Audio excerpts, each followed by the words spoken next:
Boa noite. Boa noite. A Rússia corta pela metade o fornecimento de gás para a União Europeia. A Petrobras anuncia uma nova diretriz para a formação de preços, mas não mexe na política atual. Em várias regiões, o diesel tem pesado mais do que a gasolina no orçamento. Depois do pico da pandemia, brasileiros voltam a tentar o emprego público em dezenas de concursos. O MDB e a Federação PSDB e Cidadania lançam oficialmente Simone Tebet, candidata à presidência da República. A China impõe novo lockdown em Wuhan, cidade onde a pandemia começou. O Jornal Nacional está começando. Hoje que os conselhos de administração e fiscal vão passar a supervisionar a execução da política de preços da gasolina, do diesel e do gás de botijão no mercado interno. A companhia informou que os valores e a frequência dos reajustes vão continuar sendo de competência da diretoria executiva, mas a cada 3 meses a diretoria vai reportar essas decisões aos conselhos. Segundo a Petrobras, é a formalização de uma prática já existente. A empresa afirmou ainda que a política de preços no mercado interno se manterá alinhada aos preços internacionais. Uma pesquisa da Agência Nacional do Petróleo mostrou que o preço do diesel chega a ser R$ 2,00 maior do que o da gasolina. O caminhoneiro Sidney Moreira enfrenta um desafio diário de fazer o maior número de entregas possível para a empresa em que trabalha e controlar os gastos com diesel. Ganhei por trecho, por viagem. Então, hoje em dia as empresas mudam até a forma de pagamento. Antigamente você recebia salário ou comissão. Hoje, quilometragem rodada. Agora, para economizar, já não consigo mais. O diesel em alta tem impacto nos preços de outros produtos essenciais. A cadeia dos alimentos é mais diretamente afetada porque o óleo diesel é elemento fundamental de formação de preço em todas as etapas, desde a semeadura até a colheita, o armazenamento e a distribuição. O Jonathan saiu do Paraná e abasteceu em Mato Grosso do Sul. Nos 2 estados, o diesel custa, em média, R$ 7,30. De janeiro para cá, as despesas dele com combustível dispararam. O óleo diesel no começo do ano eu estava pagando R$ 5,20, R$ 5,30. Aí ainda dava bastante diferença, hoje está dando R$ 2,00 de diferença por litro. Porque nós gastamos em média de 500 litros de óleo por dia. A 7 dá R$ 3.500. R$ 1.000 a mais por dia de óleo do que nós gastávamos no começo do ano. Um levantamento da Agência Nacional do Petróleo mostra que o litro do diesel está, em média, acima dos R$ 7,00 em todos os estados. E em alguns está mais de R$ 2,00 acima da gasolina.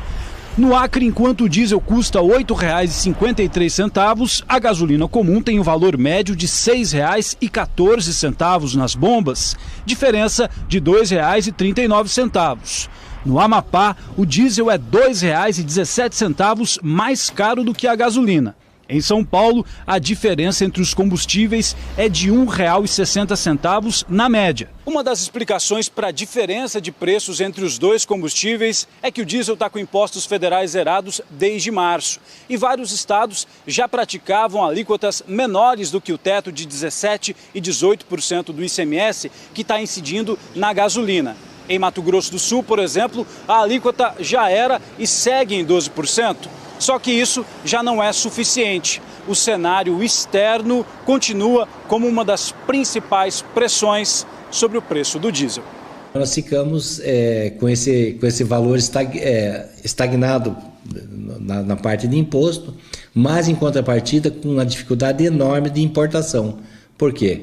Porque o preço internacional está galopante, o dólar também muito oscilante.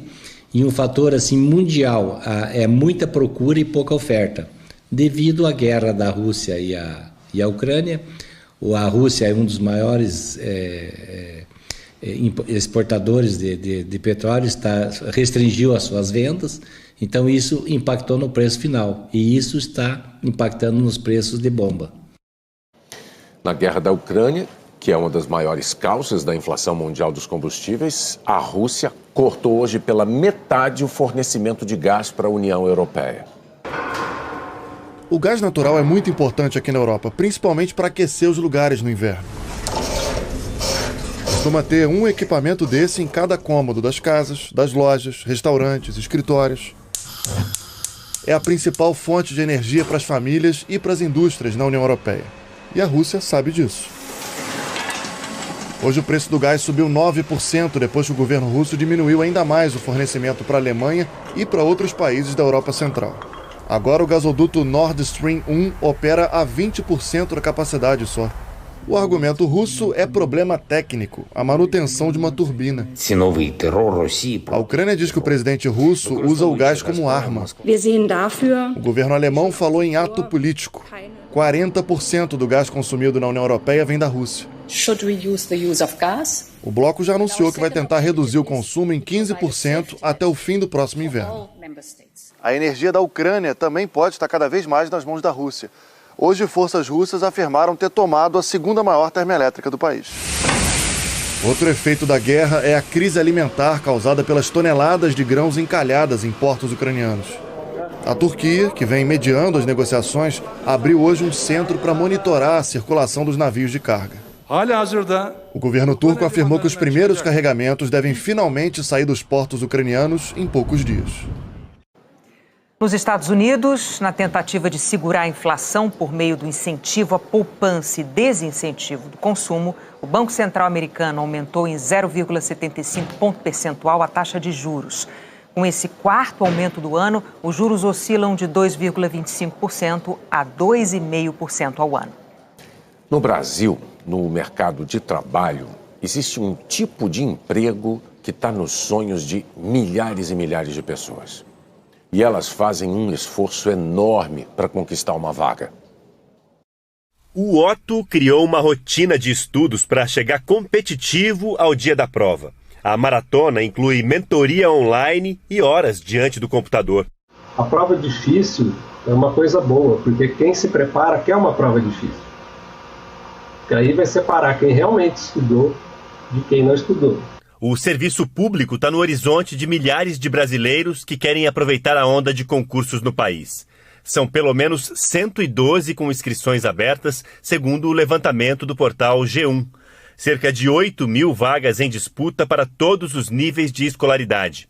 O professor Carlos já previa esse ritmo depois da paradeira. Por conta até de uma questão econômica, a própria pandemia, houve um represamento que fez com que o ano de 2022 esteja sendo realmente fora de qualquer gráfico. 2023 também vai continuar assim. Os cursos preparatórios presenciais também abriram novas turmas de olho nos concursos que já têm provas com data marcada.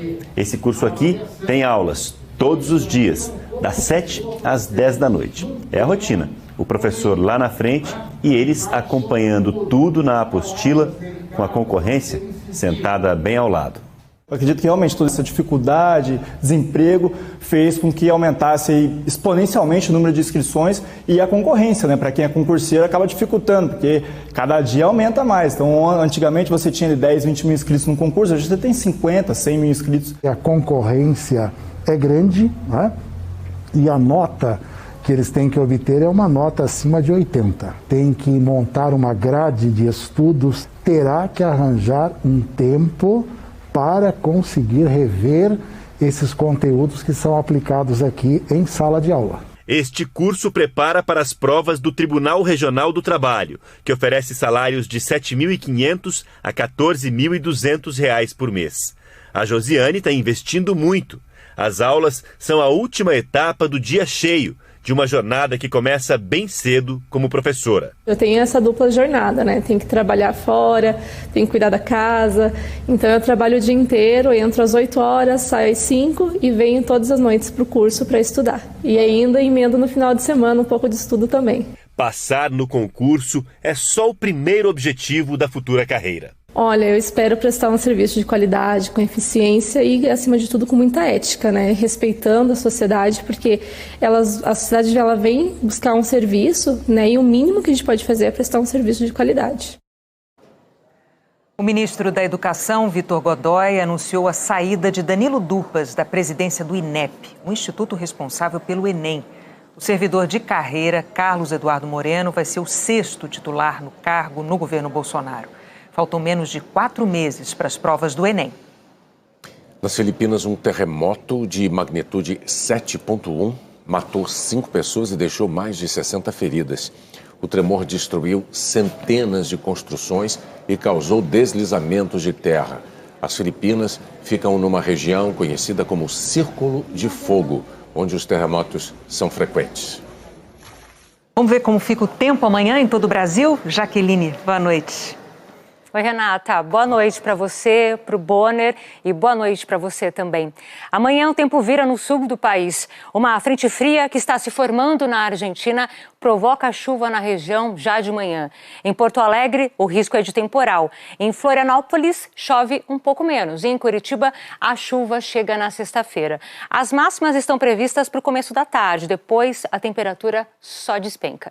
Amanhã pode chover, só que de forma isolada no norte e no leste nordestino, a chuva pode ser forte. Em grande parte do país, o tempo permanece firme. A tarde vai ser quente em Cuiabá, com 38 graus. Palmas com 35, São Luís 31, em Natal faz 29, 27 no Recife e 28 em Vitória. A frente fria que avança pelo sul amanhã deve chegar ao sudeste e centro-oeste na sexta-feira. Antes, um vento quente vai aumentar a sensação de calor. É a chamada pré-frontal. Em São Paulo, amanhã faz 28 graus. Rio com 32 e Campo Grande 34. Entre sábado e o início da semana que vem, a temperatura vai ter uma queda acentuada, principalmente de manhã. Nas áreas em roxo, mínimas perto de 5 graus e essa área aqui, lilás, que é a mais clara, abaixo de 0. Renata, Bonner. Obrigado, Jaqueline. Até amanhã. Cientistas brasileiros passaram a fazer parte de um grupo muito restrito de pesquisadores que produzem carne em laboratório. Os cientistas trabalham com células-tronco extraídas de carne bovina. No microscópio, elas são vistas dessa forma, parecidas com folhas. As células recebem nutrientes que estão neste líquido e se multiplicam. A gente precisa proporcionar a elas um meio nutritivo similar ao que acontece no organismo do animal. Então a gente suplementa esses meios, esse conteúdo líquido onde elas vão estar imersas com aminoácidos, proteínas, vitaminas, açúcares, né? Uma composição ali que a gente faz muito necessária para o crescimento celular. As mesmas proteínas contidas na carne são encontradas nas células, segundo os pesquisadores. E não é necessário o abate de um grande número de animais para extrair o material celular. A gente consegue produzir uma quantidade de proteína indefinida com um pequeno volume de célula. Para acelerar a multiplicação, as células são levadas a um bioreator, onde ficam por 4 ou 5 dias. Quando os pesquisadores conseguem a quantidade necessária de células para fazer uma pequena fatia de carne, começa a terceira etapa do processo. O produto precisa tomar forma, ficar parecido com a carne que nós conhecemos. No computador, a equipe define a estrutura, o formato e o tamanho da peça que será produzida. E a tecnologia permite muitas possibilidades. Desta vez, a impressora 3D vai criar uma peça semelhante a uma fatia de carne com camada de gordura nas bordas. As células são combinadas com biomateriais comestíveis que vão formar a parte sólida da carne de laboratório. Nesta pesquisa está sendo usado um produto à base de quitosana, extraído da casca do camarão. O vermelho que imita a cor da carne vem de corantes naturais. Mas e o sabor? Nós vamos utilizar diferentes ingredientes de origem natural para imitar o sabor da carne e esses ingredientes hoje já são utilizados em diferentes alimentos disponíveis para o nosso consumo e para isso nós precisamos de fazer uma série de testes em laboratório para que a gente possa aproximar ao máximo esse sabor e essa textura da carne. A carne produzida aqui ainda não está sendo consumida, nem em testes. O Brasil não tem, por enquanto, regulamentação para o consumo desse produto. Ao contrário de Singapura, que já aprovou a venda de carne de frango de laboratório. No Japão e em Israel, as pesquisas também estão mais adiantadas. O diretor de tecnologia do Senai Cimatec diz que a intenção não é substituir a carne de verdade, principalmente a bovina, da qual o Brasil é o maior exportador do mundo, mas sim oferecer uma alternativa a mais para o mercado. Antes mesmo de termos 100% da tecnologia dominada, já buscamos interagir com empresas, com indústrias no caso, para que conjuntamente com as mesmas a gente faça essas etapas finais de desenvolvimento para logo em seguida esses nossos parceiros, clientes, coloquem os produtos no mercado. A seguir, o MDB e a Federação PSDB e Cidadania lançam Simone Tebet, candidata à presidência da República. Nós voltamos em meio minuto. Está preso o suspeito de ter matado a mulher e o filho de 3 meses em Santa Catarina. Policiais civis abordaram Kelber Pereira ontem à noite na área rural de Paulínia, no interior de São Paulo. Ele vai ser transferido para Blumenau e responder pelos assassinatos da mulher, Jéssica Baloch, e do filho. No município de Gaspar, Kelber é suspeito na investigação da morte de uma garota de programa em abril. O Ministério Público Federal denunciou o oficial da reserva do Exército, Rubens Robini Bezerril, por envolvimento no sequestro e assassinato do estudante e militante do PCdoB, Ismael Silva de Jesus, em 1972, durante a ditadura militar. Segundo a denúncia, Ismael foi torturado por quase um mês dentro de um batalhão de Goiânia. Na época, a versão oficial foi a de que Ismael cometeu suicídio. Nós não conseguimos contato com Rubens Bezerril. A ministra da Inclusão Social da Hungria pediu demissão depois de um discurso do primeiro-ministro Viktor Orbán. No sábado, ao falar sobre imigração na Europa, ele afirmou que os europeus não querem se tornar mestiços. A agora ex-ministra, que foi aliada de Viktor Orbán por 20 anos, disse que a declaração foi puramente nazista. Orbán respondeu que o governo dele segue uma política de tolerância zero em relação ao antissemitismo e ao racismo. O MDB e a Federação PSDB e Cidadania lançaram hoje oficialmente a candidatura da senadora Simone Tebet à presidência da República.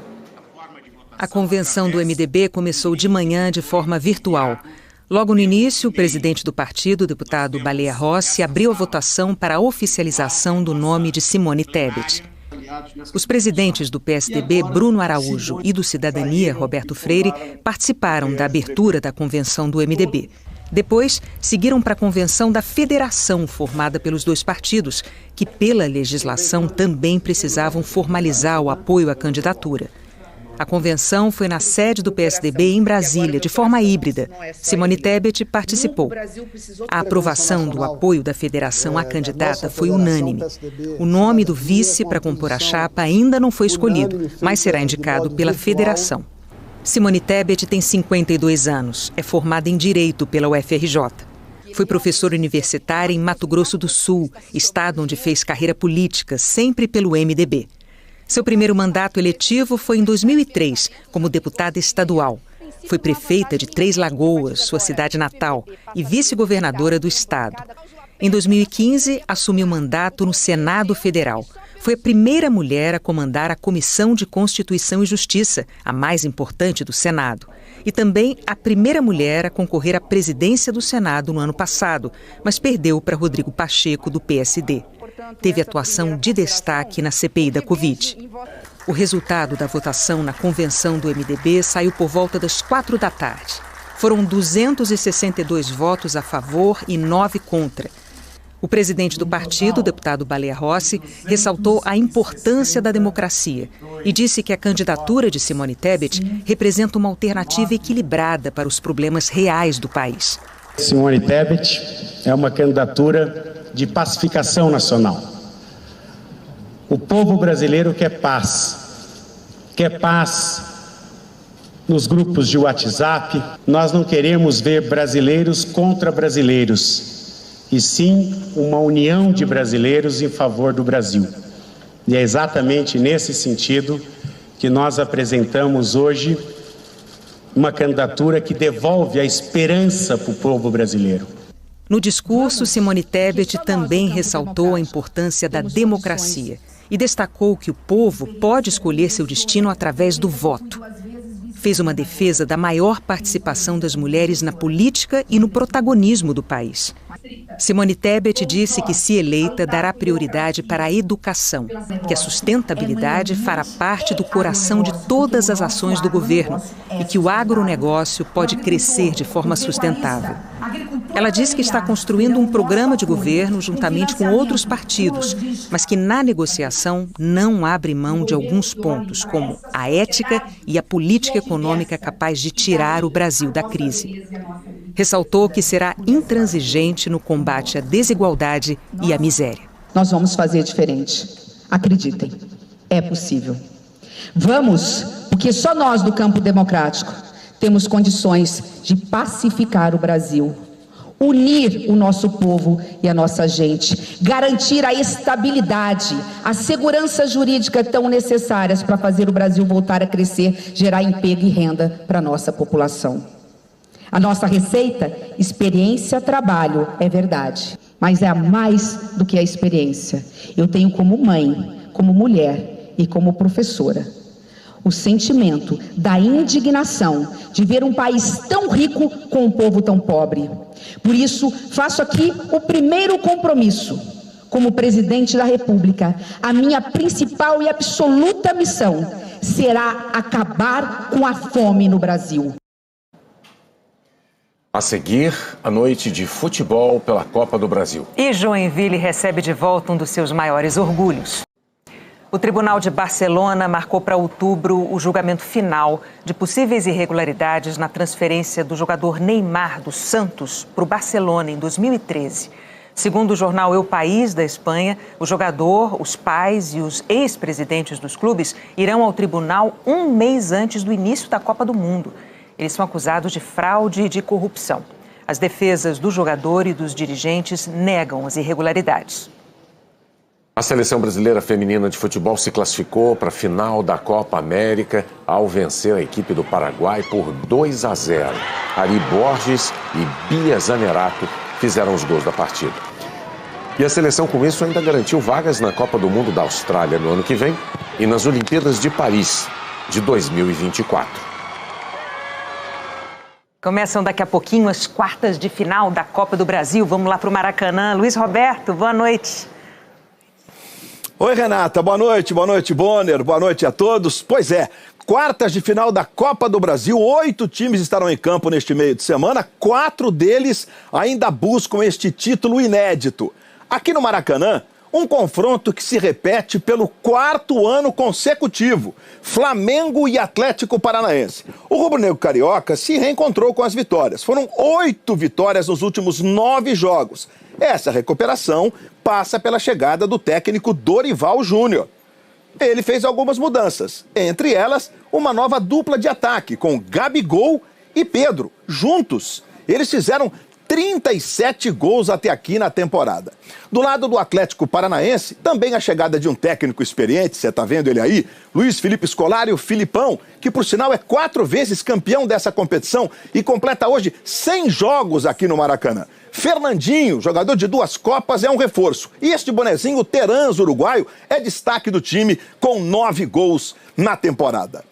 Outra partida que acontece esta noite vai ser em Goiânia, na capital do estado de Goiás. É para lá que nós vamos agora. Imagens do Castelo do Dragão, a casa do Atlético Goianiense, cuja delegação chegou agora há pouco ao seu estádio, que tem um gramado perfeito. O time é dirigido pelo Jorginho do Tetra, que foi campeão mundial em 1994. A torcida do Corinthians confia no Vitor Pereira. Você está vendo os jogadores do Atlético Goianiense chegando para a partida de daqui a pouco. O Vitor Pereira conseguiu colocar o Corinthians na briga pelos títulos e tem como grande atração Yuri Alberto. Nele, a torcida confia para que faça gols nos jogos daqui para frente. Teremos amanhã as 2 partidas que completam essas quartas de final da Copa do Brasil, Fortaleza e Fluminense, São Paulo e América Mineiro no Morumbi. Aqui no Maracanã, que você vai vendo aí, 65 mil pessoas são esperadas, Bonner, Renato, futebol, logo depois de Pantanal. Tá combinado, Luiz Roberto, essa imagem de cima do Maracanã é sempre linda à noite. Autoridades de Wuhan, na China, confinaram quase 1 milhão de pessoas por causa de 4 casos assintomáticos de Covid. Os transportes públicos estão suspensos por 3 dias no bairro de Wuhan, a cidade em que se suspeita que o coronavírus tenha surgido. A China adota uma política de Covid zero, com lockdown em áreas afetadas e testagem em massa. O consórcio de veículos de imprensa atualizou os números da pandemia no Brasil. Malu Maza, boa noite. Boa noite, Renata, Bonner, e boa noite para você. Em 24 horas, foram 308 mortes por Covid no país. Desde o início da pandemia, são 677.871 vítimas da doença. De ontem para hoje, o Brasil registrou mais de 46 mil novos casos conhecidos. O total agora passa de 33.700.000. A média de casos está em queda pelo 6º dia seguido. Hoje, a redução é de 33% em 2 semanas. São 36 mil casos por dia. A média de mortes caiu 8% dentro do que é considerado estabilidade, 227 óbitos diários. Agora, os números da vacinação da população que pode ser imunizada. 84,38% tomaram as 2 doses ou a dose única e 55,91% receberam pelo menos uma dose de reforço. Outras informações em g1.com.br/coronavírus. Renata Bonner. Obrigada, Malu. Obrigada, Malu. E eu tenho que dar aqui também meu testemunho, porque eu peguei Covid agora, né? E eu tenho que dizer o seguinte: ter recebido as 2 doses de reforço fez toda a diferença para mim e para minha mulher. Minha filha, de quem nós pegamos a Covid provavelmente, tinha 1 dose de reforço. Para ela foi bem mais sofrido do que para a gente. Mas vê como é importante a dose de reforço, pois hein? É. Então, olha que fique aqui o estímulo. Se você não tomou a sua dose de reforço, vá buscar. Se você tomou só a primeira, vá buscar a segunda. Faz diferença. Estou aqui de volta, sou aprovadíssimo. Bem-vindo. Obrigado. A cidade de Joinville, em Santa Catarina, está lotada de bailarinos e de dançarinos. Toda essa alegria aí é pela volta 100% presencial do maior festival de dança do mundo em número de participantes. 10 mil dançarinos estão em Joinville. E a edição deste ano bateu recorde. Mais de 4 mil coreografias foram inscritas por grupos de dança de 23 estados do Brasil e também do exterior. E nenhum outro tantos estilos. Danças populares brasileiras.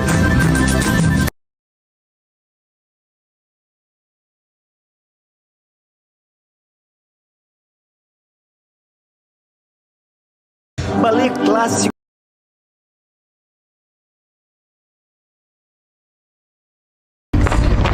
Assim, a arte pela cidade. O público pode acompanhar de graça mais de 1.000. É o que me move, é o que faz eu esquecer meus problemas, é a minha essência e o que me faz mais feliz. A dança é a maneira que eu tenho de expressar várias coisas. A carioca Maiara Magri, primeira bailarina do prestigiado Royal Ballet de Londres, foi a atração da noite de gala. 12 anos atrás, ela foi escolhida a melhor bailarina do Festival de Joinville. Para mim, voltar hoje, tendo conquistado nesses 2 anos tudo que eu sempre sonhei, é muito emocionante.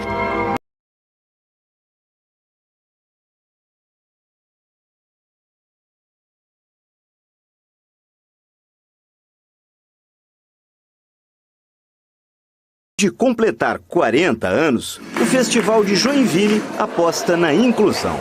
A APAI trouxe 3 grupos de dança de pessoas com deficiência. As apresentações empolgaram a plateia. Inclusão e diversidade. Agora sim, respeita meus 69 anos. Pela primeira vez, grupos de dança com pessoas acima dos 60 anos puderam competir no festival. A Dona Marisa vivendo o prazer e a emoção de brilhar num palco. Vida, não tem terapia melhor. Muita gratidão a Deus de poder, com 70 anos, poder pisar nesse palco. Viva a dança, viva a vida! O Jornal da Globo é depois de Que História é Essa, por Chá. Boa noite. Boa noite, até amanhã. Fala galera, esse é o canal Valor N e nesse vídeo vamos passar por algumas manchetes dos principais acontecimentos do dia sobre o mercado econômico brasileiro e mundial. Já peço desde já aquela curtida no vídeo E se você é novo por aqui, não deixe de seguir o canal para ficar por dentro das notícias que afetam o mundo e podem afetar seus investimentos. Lembrando que este vídeo não é uma recomendação de investimentos e que o objetivo do canal Valor N é apenas informar sobre acontecimentos que envolvam o mercado econômico que foram noticiados por grandes portais de notícias. As fontes estarão listadas na descrição. Então vamos começar falando sobre algumas notícias do dia postadas pelo site Infomoney. As empresas caem a menor nível desde junho de 2020. O resultado deste mês ficou abaixo da expectativa de analistas consultados pelo The Wall Street Journal. Atenção, senhores passageiros. Expansão de operação em Congonhas antes de leilão acirra a disputa entre aéreas. A expansão de voos no aeroporto é debatida há tempos no setor e nos bastidores é marcada por uma animosidade entre as empresas do setor. Carreiras. B3 cria programa de treinamento em tecnologia gratuito para mulheres. Inscrições vão até 2 de agosto. Veja como participar no site da B3. De acordo com Voyager, nenhum cliente será beneficiado por proposta de liquidez antecipada da FTX. CEO da FTX diz que sua oferta devolveria aos clientes da Voyager 100% dos ativos restantes, mas advogados dizem que isso só beneficia a FTX. Prévia operacional. Embraer EMBR-3 entrega 11 jatos comerciais e 21 executivos no segundo trimestre. Nos 6 primeiros meses do ano, a empresa acumula um total de 46 aeronaves entregues, 17 comerciais e 29 executivas. Alerta aumenta. Temos de levar em conta risco de recessão global, diz economista do Bank of America. Para Michael Gappen, hoje há 2 fatores que pesam contra os mercados emergentes: o dólar mais forte e os temores de uma desaceleração global. Garimpo ilegal. Ouro ilegal do Brasil é ligado a refinador italiano e a Big Techs, mostram documentos policiais. Registros públicos de Amazon, Apple, Microsoft e da Alphabet nomeiam a empresa privada italiana Chime como fonte de algum ouro usado em seus produtos. Projeções para a economia. Segundo o relatório Focus, expectativa para a inflação continua a cair para 2022 e a subir para 2023. Projeção para o IPCA caiu para 7,30% neste ano, mas subiu de 5,20% no próximo. Estimativa para o PIB de 2022 continua a subir. Partícipes sondam o mercado. Controladores confirmam intenção de vender a concessionária Arteris. A Arteris administra hoje mais de 3 mil quilômetros de rodovias em São Paulo, Minas Gerais, Rio de Janeiro, Santa Catarina e Paraná. Liderando com desafios. Biden destaca as baixas taxas de desemprego nos Estados Unidos. Em isolamento, após ter sido diagnosticado com Covid, Biden acrescentou que o mercado de trabalho está em boa posição. Europa. A Alemanha está à beira de uma recessão, diz presidente do Instituto IFO. O sentimento nos negócios alemães esfriou significativamente, apontou em comunicado. R$1 valendo 56 pesos. Com câmbio facilitado e Pix, brasileiros usam Western Union para viver dias de rico na Argentina. A Argentina incentiva turistas estrangeiros a liquidar seus dólares no mercado formal do país. A taxa próxima aos valores cotados no mercado paralelo. Foco no longo prazo. CEO da Silvergate ainda vê dor de curto prazo para criptos, mas segue otimista com empréstimos de Bitcoin. Contrariando a tendência, a Silvergate registrou fortes ganhos do segundo trimestre, superando seus pares de criptomoedas. Acordo em xeque. Rússia diz que acordo de grãos permanece válido, apesar de ataques à Odessa. Acordo mediado pela ONU visa aliviar a escassez global de alimentos com a retomada das exportações de grãos a partir da região do Mar Negro. E esses foram os acontecimentos do dia até o momento da edição. Você pode encontrar as fontes na descrição da página, com os portais de notícias de onde as informações foram encontradas. Lembrem-se sempre de buscar educação sobre investimentos e desejamos a todos sucesso. Até a próxima!